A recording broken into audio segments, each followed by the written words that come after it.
Reprenons ensemble cet extrait du Premier ministre Ousmane Sonko, car c'est exactement ce que nous exprimons ici. Parce qu'il est illusoire de penser que lorsque le Burkina ou le Mali ou le Niger subissent cette épreuve, que ça restera simplement dans les frontières de ces pays. Nous savons tous que nos destins sont liés par l'histoire et par la géographie.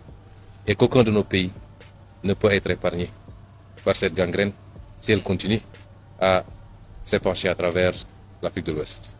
Malheureusement, c'est principalement sur les réseaux sociaux que l'on entend certaines voix se réjouir de la situation actuelle au sein de l'AES. Pire encore, certains pays servent de base arrière à des actions visant à déstabiliser l'AES tout en espérant naïvement que les groupes terreau les épargneront. On voit même des individus organiser des panels pour se moquer de la situation et encourager implicitement les terreaux. Mais je continuerai de le répéter.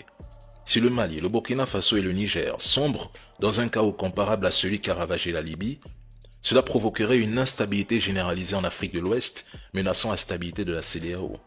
Si venait à s'effondrer totalement, le vide sécuritaire serait aussitôt occupé par des groupes armés hétéro-terreaux.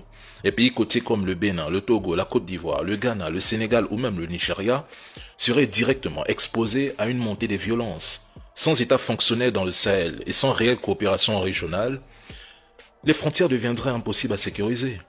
La CEDEAO déjà fragilisée perdrait toute capacité d'action politique et militaire.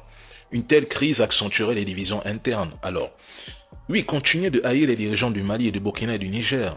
Souhaitez leur chute.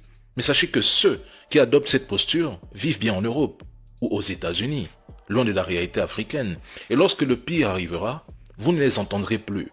Pourtant, ce sont eux qui soutiennent les terreaux contre l'AES, soutiennent la partition du Mali, soutiennent les terreaux à Djibo, tout en se moquant ouvertement des victimes. Continuez, souhaitez leur chute. Le pire vous suivra à la famille. Faites très attention, c'est l'effet domino. Allez-y les gars.